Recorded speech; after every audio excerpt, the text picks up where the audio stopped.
Please check the description for the trigger warning. Shilian swiftly covered his mouth the moment the sound leaked. That young soldier whipped around. "Your Highness!" he screamed. With one hand supporting himself off the ground, Shilian used the other to cover his mouth doggedly, his breathing erratic, his shoulders shaking. Just by listening to him and seeing his silhouette, one would probably think that he was sobbing. Never in his life, before and after Ascension, had Shilian experienced such a grueling ordeal. This was much more arduous than the toughest trial at the Royal Holy Pavilion. The strength of the arm supporting his weight drained, and his body keeled over to the side. As he lay on the ground, delirious and barely conscious, he saw that the boy looked as if he wanted to enter. Shilian shouted, "Don't come in. I said, don't come in, no matter what you hear." That boy stopped in his step, and Shilian laboriously flipped onto his back, facing up, and somehow regulated his breathing despite wave after wave of heat crashing through every part of his body. The flower demons outside the cave heard him tossing and turning, that fire burning intensely, and they clapped while laughing. "My good Highness, why be so hard on yourself? Today you're refusing yourself a good time because you're scared of losing followers. Tomorrow you'll be scared to do other things because you'd be scared of losing followers. How is that any way for a heavenly official to live? More like a prisoner, hands tied by those devotees. It's not worth it being a god like that. You're gonna lose your place sooner or later, so why not just enjoy yourself for now? Things come and go, no need to mind the petty details." Veins popped on Shilian's forehead, and he lost control of his temper. "Shut up!" he shouted, outraged. The flower demons naturally weren't afraid of him right now, and they started teasing that little soldier anew. "Little Didi, don't you think we're right?" they giggled. "Aren't you feeling miserable standing there?" Cold sweat had already drenched his entire body. Feeling exceedingly hot and bothered, Shilian violently tore at his robes, wanting even just a sliver of coolness. As he ripped, he suddenly noticed how come strength was returning to his arms. Although that bit of power didn't last long and left just as quickly, when he checked himself, sure enough, the numbness had passed and energy was gradually increasing. Yet Shilian's heart was dropping. The effect of the tender fragrance was numbness at first, followed by mania. The numbness had passed, so in a moment, madness and passion would fill his veins. Although he drew 2 lines of barriers at the entrance of the cave, the interior one drawn especially to prevent his crazed self from going out. Once the mania took over, he was not certain whether the barrier would be enough to stop him. This moment of clarity was a rare blessing, and Shilian grabbed onto it with both hands, thinking rapidly of ways to handle the situation. Suddenly, a small realization came to him. The tender fragrance worked rapidly. Usually, the moment blood rushed to the brain, all control would be lost. So how had he managed to stay afloat until now? Was there no other reason than his exceptional steadiness of the mind? Thinking of this, Shilian inhaled a long breath and inclined his head. Then he called to the silhouette of the boy by the cave's entrance, still looking indecisive over entering. "You," he said, "come in." Hearing his call, that young soldier appeared to want to run to his side immediately, but after a few steps, he seemed to remember Shilian's angry instruction of, "Don't come in no matter what you hear," and he hesitated.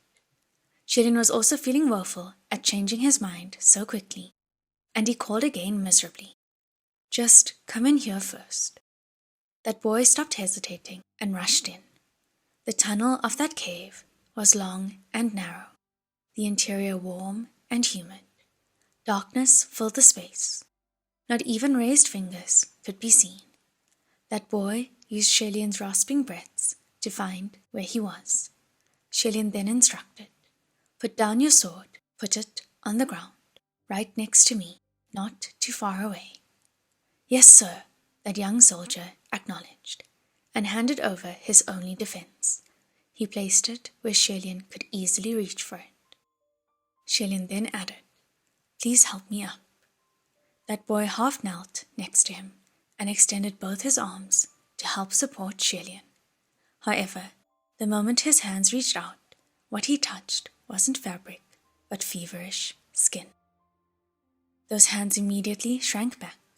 Shalian himself felt burnt by that boy's hot hands, and only then did he remember that he had torn off his upper robes earlier in the midst of madness. Men naked from the waist up usually didn't mean anything, except, under the current circumstances, it was a little more awkward. But there was no need to highlight that awkwardness. They just needed to do what they must. That boy seemed to realize it too, and he didn't wait for Shalian to say anything before he reached out again, circling his arm around Shalian's bare shoulders to help him up. He then immediately let go. Shalian leaned against the wall of the tunnel. With his back pressed against the cool rock, he felt some relief. Noticing that the other had backed away a few steps, he hurriedly said, "Wait, don't go out yet." That young soldier heeded his every word and immediately halted. "Cut off a lock of my hair. I have a need for it," Shalian said. That boy acknowledged the order and reached out again. However, nothing could be seen clearly in the darkness, and Shalian's long locks were cleanly tied behind his back. So the boy's first contact wasn't Shalian's hair. Instead, he accidentally felt the skin of Shalian's chest, soft and supple with a sheen of glistening sweat. Shalian was already in torment, and that boy had touched somewhere sensitive. It was as if a jolt of electricity shocked through his torso, spreading pleasure throughout his whole body, and he moaned softly. The two in the cave instantly froze. The flower demons outside the cave were desperately trying to listen in, so how could they miss it? They giggled. "My gosh, what are they doing in there? So embarrassing. I daren't listen." Listening to their teasing of his suffering, Shalian gritted his teeth. "You!" he cried. That boy immediately dropped his hands at the sound of Shalian's fury, afraid to make any more contact. Obviously, Shalian wasn't furious at him. In his eyes, that little soldier was nothing more than a child. He softened his tone, thinking that the boy was probably scared of offending him. He said, "Don't panic. Continue. Don't mind them." That boy croaked, "Yes, sir." But he did indeed seem to be panicking, feeling everywhere he shouldn't, and every time he found that he had touched the wrong place, his hands would shrink back. In the end, he could only trace his hands up Shalian's chest to find his hair, flaring unspeakable pleasure and agony in Shalian. Such misery. Shalian longed to smash his head against the tunnel wall and just pass out for good. Finally, that boy felt Shalian's throbbing Adam's apple and sought behind the neck, grasping a lock of hair. With only a few strands in his grip, he very carefully cut with the sword. He said instantly after, "Your Highness, it's done." Another small bout of strength returned to Shalian just then, and he raised his hand. "Give me your hand," he said. That boy heeded, and from his hands, Shalian retrieved those long, thin strands and tied them into a knot on a random finger of that boy's hand. That boy was baffled, and he asked with a quivering voice, "Your Highness, what's this?" Shelian sighed. "The flower demon's poison is about to enter the second stage. I need to borrow your sword. If anything wants to harm you later, just raise this hand and it can protect you. Now leave." A moment later, that young soldier returned to the entrance of the cave. Those flower demons thus became rowdy again. "Out again?" they asked. "Finally. Blocking us outside like this while you went in yourself.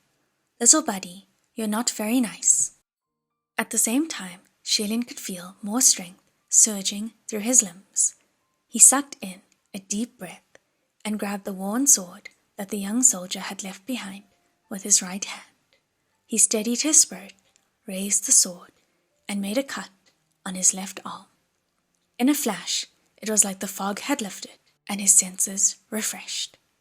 He knew it. Blood streamed down Shelian's left arm, but it was like he had finally grasped a lifeline in the midst of that chaos. The fragrance of the land of the tender could aggravate one's temper and arouse deep, slumbering urges. Typically, the stronger the repressed urge, the stronger the rebound after taking in the fragrance. As for what Shelian repressed deep down, taking lust away, there was only the urge to kill left. This urge to kill couldn't be in reference to monsters or demons. He had slain much evil in the past, so it didn't count as any sort of repression. The target to be killed must be human or a god in order to inflict the sense of transgression. Before entering the cave, Shelian cut himself in order to draw the arrays, and so blood was spilled. It was somewhat effective against the tender fragrance, because injuring himself was also a form of inflicting harm. At the end of the day, lust and murder were both extremely aggressive desires, and Shelian had even heard that some thought the nature of both were one and the same. Then, using himself as proof, there was indeed an alternative method to pass the current trial. Sure of his own reasoning, Shelian cut another line on his left arm without hesitation, and each cut brought more clarity to his mind.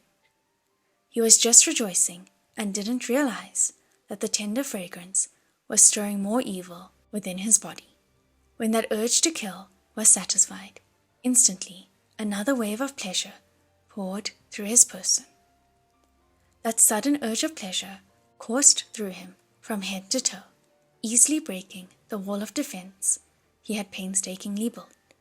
And by the time Shelian realized it, he was already quietly moaning. If it wasn't only him inside the cave, Shelian wouldn't be able to believe that the sound came from him. He shuddered violently and widened his eyes, thinking, this method should have worked, so why would this happen? He glanced at the sword and suddenly remembered. That young soldier had used it to cut down the stems of those flowers and had struck the humanoid flower demons. That blade was covered in the sap of those land of the tender. He used 20% of his power to make the first cut on his arm, and the same relieving effect could only be achieved if he used 30% of his power to cut. Wasn't this no different than drinking poison to quench thirst? Madness must have gone to his head, otherwise he should have already noticed this. Shelian cursed at himself mentally, but since the act had already been done, he could only rip off a piece of his left sleeve to wipe crazedly at the sword, then tear off his right sleeve to stuff it in his own mouth, biting it down maliciously and doing his best to restrain himself. The damned quiet moans continued to escape through his bitten lips and gritted teeth. However, voices echo within caves, and every small sound was amplified and reverberated outward. That boy heeded Shelian's instructions and covered his eyes, using only his sense of hearing to work, and so his ears became more sensitive. There was no reason to think that he had noticed nothing. Unable to hold back any longer, he asked with a quivering voice, "Your Highness?" To be in such an unspeakable state was the biggest shame of Shelian's life. Shelian could hardly imagine what would happen should anyone see him now, and even submerged in darkness, he could not tolerate the thought. He yelled, "Don't come in." However, that piece of cloth was still stuffed in his mouth, so his command only sounded like muffled whimpering, exceedingly pitiful and wretched. Hearing him, that young soldier became even more agitated.